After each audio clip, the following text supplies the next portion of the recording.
তীব্র শীত ও কুয়াশায় নষ্ট বড় বীজতলা, দুশ্চিন্তায় ভোলার চাষিরা। ভোলায় গত কয়েকদিন ধরে কনকনে শীত ও ঘন কুয়াশার কারণে বোরো ধানের বীজতলা ক্ষতিগ্রস্ত হয়েছে। এর ফলে ধান আবাদের লক্ষ্যমাত্রা অর্জনে শঙ্কা দেখা দিয়েছে। সরজমিনে গিয়ে দেখা যায় বীজতলা হলুদ রং ধারণ করেছে এবং নষ্ট হয়ে যাচ্ছে। আবাদ মৌসুমে নতুন বীজতলা তৈরির সময়ও না থাকায় কৃষকরা দুশ্চিন্তায় দিন কাটাচ্ছে।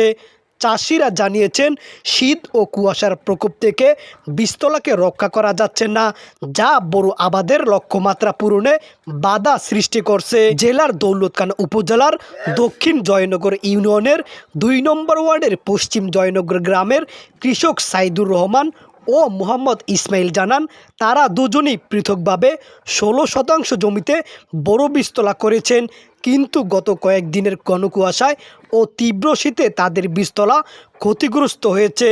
চারাগুলো লাল, হলুদ ও সাদা বর্ণ ধারণ করে মরে যাচ্ছে। ভোলা কৃষি সম্প্রসারণ অধিদপ্তরের উপপরিচালক খায়রুল ইসলাম মল্লিক বলেন, কৃষকদের আমরা বিভিন্ন পরামর্শ দিচ্ছি।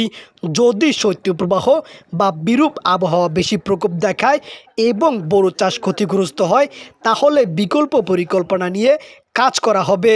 কৃষি বিভাগের তথ্য মতে এবছর ভোলার ৭ উপজেলায় ৩,৯০৫ হেক্টর জমিতে বড় বীজতলার লক্ষ্যমাত্রা থাকলেও এখনও পর্যন্ত ৩,৭০০ হেক্টর জমিতে বীজতলা করা হয়েছে। পেয়ার ইসলাম নুরুদ্দিন, ক্লিক ভোলা।